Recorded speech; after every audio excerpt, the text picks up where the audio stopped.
Today, let's talk about the possible complications of parathyroid adenoma if it is not treated.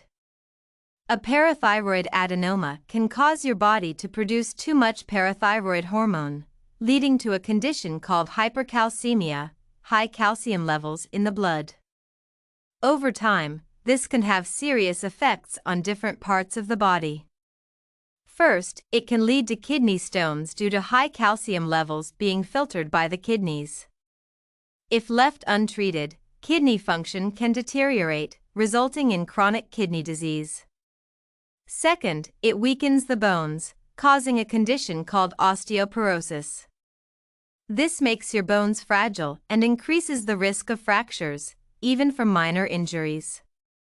Third, you may experience muscle weakness, fatigue, and joint pain, which can affect your quality of life. In addition, high calcium levels can cause digestive issues such as nausea, vomiting, and abdominal pain.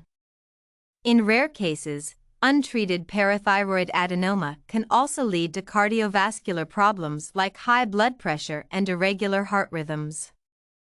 The good news is that parathyroid adenomas are treatable, often through surgery, and early treatment can prevent these complications. If you have any of these symptoms, consult Professor Zahid Mahmood at Hameed Latif Hospital, Lahore for proper diagnosis and treatment.